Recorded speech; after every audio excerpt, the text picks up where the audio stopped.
meu irmão e minha irmã, que a paz e a graça do Senhor Jesus, o Cristo, esteja contigo. Eu quero te desejar um bom dia. Estamos aqui para fazermos mais um vídeo e trazermos mais uma palavra de edificação, uma palavra que venha nos fortalecer na caminhada cristã, que é uma caminhada diária, uma caminhada contínua e uma caminhada que não pode ter interrupções. Eu quero te convidar hoje para abrirmos lá em 1 Coríntios, o capítulo o versículo é do 18 em diante.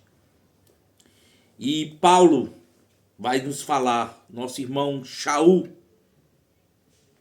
pois a mensagem da cruz é loucura para os que estão sendo destruídos, porém para nós que estamos sendo salvos é o poder de Deus.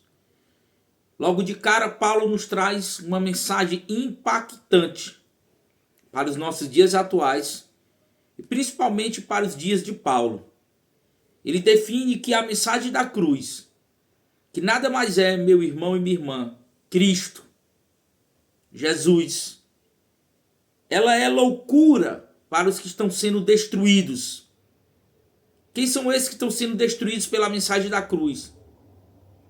Todo mal, todos aqueles que vivem nas trevas, todos aqueles que praticam o mal, são destruídos mediante a mensagem da cruz, que é a pessoa de Jesus, o Cristo. Ele fala ainda, porém para nós, para mim, para você, que estamos sendo salvos é o poder de Deus. A mensagem da cruz é o poder de Deus, meu irmão. Incomensurável, inextinguível. É o poder de Deus que transforma, que liberta. Não é religião, é o poder de Deus que se materializou na pessoa de Cristo e veio estar conosco e veio nos proporcionar a oportunidade de sentirmos e de vermos o poder de Deus manifestado através da pessoa de Cristo, na palavra, no verbo, conforme como tu queiras ler e conforme a tua tradução. Só esse versículo já daria para fazer uma explanação, uma pregação, uma definição de tudo que se resume à pessoa de Jesus. Que infelizmente nós, no mundo atual, praticamente não conhecemos nada. Independente de quem crer ou não crer.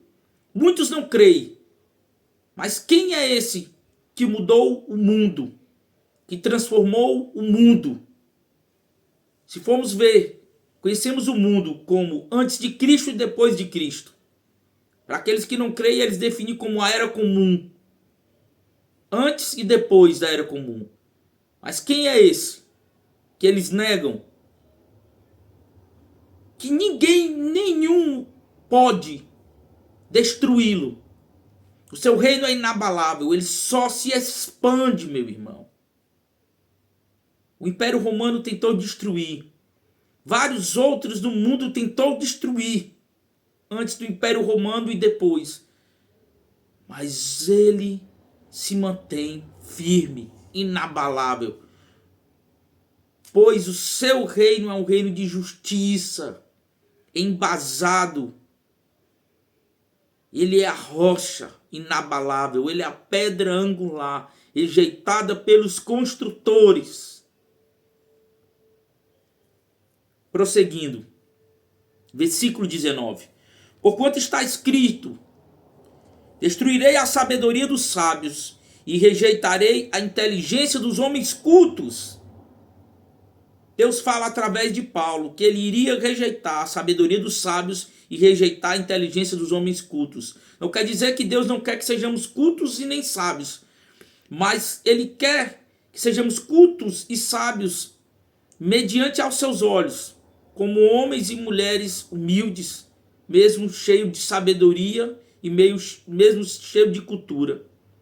Não adianta sermos cheios de sabedoria e cultura se formos cheios de ego, cheios de orgulho, e acharmos que tudo que conseguimos foi pela nossa própria capacidade humana, sendo que toda sabedoria é dada por Deus. E o próprio Salmos vai definir que a sabedoria é definida como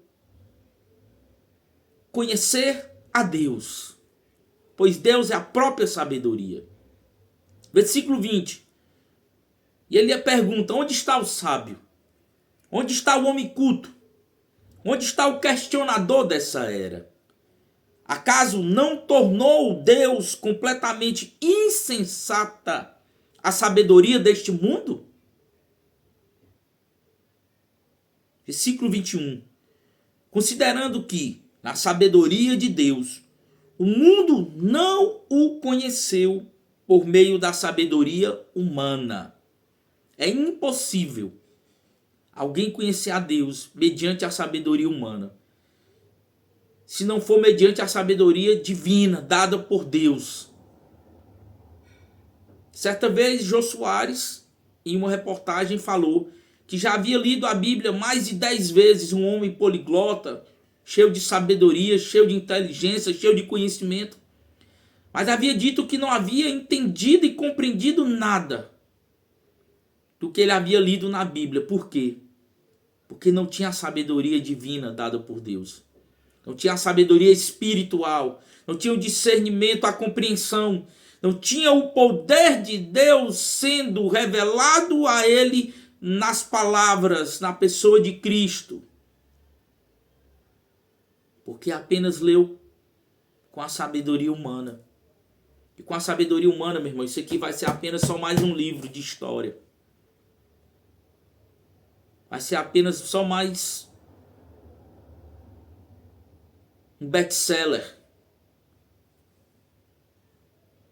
Mas Deus se revelou ao mundo através da sua sabedoria. E Paulo prossegue. Foi agrado de Deus salvar os que creem por intermédio da loucura da proclamação da sua mensagem. Então Paulo já fala que a proclamação da mensagem de Cristo, a mensagem de Deus, é loucura para o mundo, para os sábios. Eles não compreendem, eles não entendem. A história, existem relatos fidedignos escritos por contemporâneos da época, que os cristãos da igreja primitiva em Roma eram levados para o Coliseu para serem comidos por bestas, para serem comidos por feras, para serem mortos. Mas eles iam cantando e louvando a Deus. Eles iam alegres e felizes, porque tinham a certeza que iriam se encontrar com seu mestre, com seu Senhor. Porque tinham a certeza que a sua fé não era em vão, de que tudo aquilo que eles abdicaram de viver dentro de um sistema do mundo opressor, eles estavam indo se encontrar com ele. Eles seriam agraciados com as bênçãos espirituais de Deus. Mas hoje, infelizmente, o mundo procura bênçãos materiais e não abdicam das suas próprias vontades e prazeres para viver a vontade de Deus. Isso pode soar como uma mensagem louca, mas é isso que Deus quer que vivemos hoje. Lembra-te de Daniel na Babilônia, aquele que orava 3 vezes ao dia. Quando o rei Dario decretou, sendo enganado pelos outros, de que não poderiam mais fazer nenhuma oração a não ser ao próprio rei, Daniel não sucumbiu. Daniel continuou firme no seu propósito. Daniel foi chamado de louco. Daniel foi chamado de herege. Daniel foi tratado como um louco por continuar firme no seu propósito, na sua fé. Mas muitos têm sucumbido na sua caminhada, na sua jornada cristã. Têm deixado de lado a sua fé para viverem as suas próprias vontades e as vontades dos outros. Versículo 22. Porquanto, Paulo vai dizer, tanto os judeus pedem sinais, como os gregos procuram sabedoria. Nós sabemos que nessa época, o mundo vivia uma grande influência grega, pois o Império Romano tinha por base a cultura grega.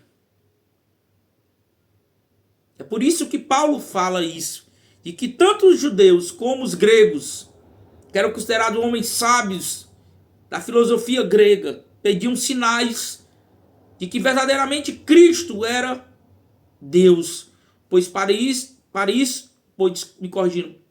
pois para eles isso era loucura. O próprio Deus, como um ser humano frágil, limitado, miserável que somos.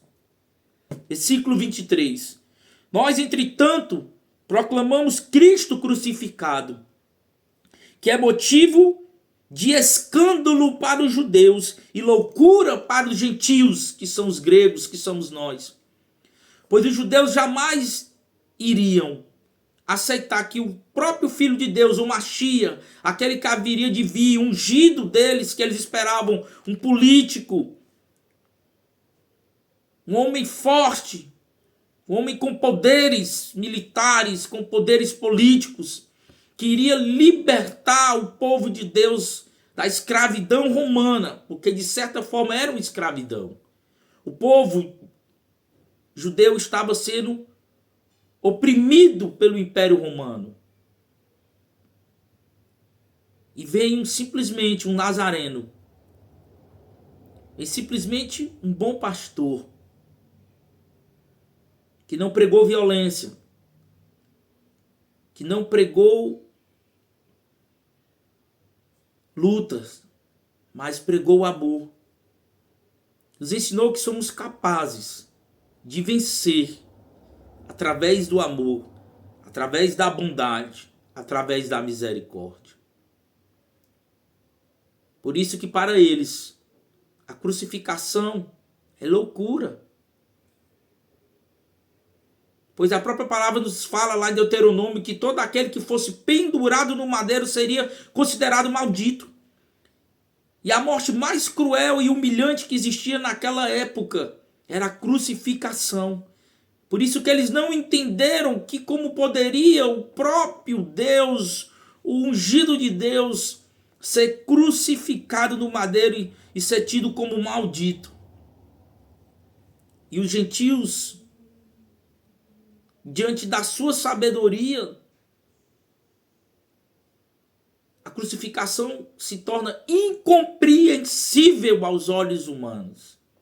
Como se diz ele ser Deus, o Todo-Poderoso, o Criador, o Infinito, o Excelso, maravilhoso, se tornar tão pequeno, tão limitado, tão miserável. Todavia, meu irmão, versículo 24, para finalizar. Para os que foram convocados, tanto judeus como gregos, Cristo é o poder de Deus e a sabedoria de Deus. Cristo, como no início da leitura, é o poder de Deus e a sabedoria de Deus, a Sofia de Deus, encarnada no meio da sua criação. Glória a Deus. Ele é o poder de Deus. Ele é a sabedoria de Deus. Ele é o próprio Deus. Eu te agradeço, meu irmão. Deixa o like. Compartilha esse vídeo. Se inscreve no canal. Vamos propagar o poder de Deus e a sabedoria de Deus nesse mundo. Tanto para judeus como para gregos. Tanto para judeus como para gentios. Seja propagador do poder de Deus e da sabedoria de Deus. O poder de Deus é manifestado em Cristo Jesus. Eles não entendem. É loucura para eles.